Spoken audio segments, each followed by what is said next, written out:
Paangat ng paangat ang laro ngayon ni Kai Sotto sa ating national team man na Gilas Pilipinas o maging sa kanyang professional career sa Japan with Koshigaya Alphas. Halina't pag-usapan niya. Sa bilig, inaasahang bagong career high na season nito para kay Kai Sotto sa puntos at sa rebounds. Salamat sa patuloy na improvement at maturity ng kanyang game. Sa 17 games niya pa nga this season, nakasampung double-digit scoring na siya at 5 ron ay 20 puntos mahigit. Mainit din siya after maglaro sa Gilas Pilipinas ng second window. 3 sa last 4 games nila, 20, 24 at 25 points ang nagawa niya. At sa span na yun, nakalimang 3-pointers made din siya. Maganda talaga ang nilalaro niya ngayon sa Japan. Malaking parte kaya naging posible ito ang kanyang kupunan na Koshigaya Alphas. Isang kaangat lang na team sa B1 kaya naman hitik pa sa opportunities para kay Kai sa kupunan. Kaya naman angat din ng malaki ang playing time niya kumpara sa first 2 seasons nito. Mas malaya rin siyang laruin ng game niya. Kita nyo, hinahayaan nga lang siyang tumira ng tres. 17 games in, naka 18 attempts kagad siya sa tres. Same amount ng attempts na nakuha niya sa unang 2 taon niya sa B-League. At sinusuklian din naman niya ang tiwala ng kanyang team dahil 44% ang accuracy niya sa tres ngayon. Hopefully magtuloy-tuloy itong development para kay Kai dahil sa basketball ngayon, kahit sinong player mapagwardya man o sentro ay tinitignan ng outside shooting dahil must na ito sa game ngayon.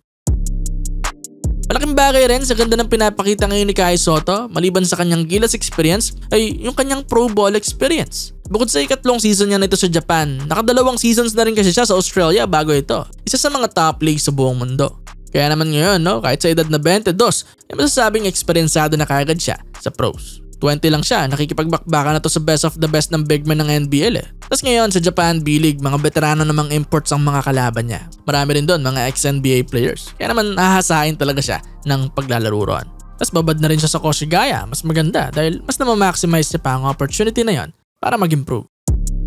Isa pa, Japan din ang may tuturing na best team ngayon sa FIBA Asia kaya big din ang makapaglaro sa Pro League nito. Lalo mas open sila sa globalization kumpara sa KBL, PBA at iba pa. Ang daming foreign players ang pwede, pinapayagan din ng mga foreign coaches. Anything na mas makakapagpaganda ng liga at makakapagpalakas ng mga local players at coaches nila ay welcome. Kaya naman habang nagpapahinog pa si Kai para sa kanyang ultimate goal, itong Japan B-League talaga ang isa sa best na options niya. Lalo bukod sa ganda ng liga, mas malaki rin ang bayad dito kumpara sa NBL at iba pang pro leagues. Plus, mas understanding din sila sa paglalaro sa Gilas Pilipinas dahil miski sila ay minamata rin ng FIBA tournaments kaya nakaayos talaga ang calendar nito para sa Akatsuki 5. Kaya panalong-panalo itong Japan B-League para sa kanya. Mag-i-improve na siya, kikita pa ng malaki at mas malaya rin siyang makakapag-serve para sa bansa. Speaking of bansa, phenomenal din tong si Kai Sotto para sa Pilipinas.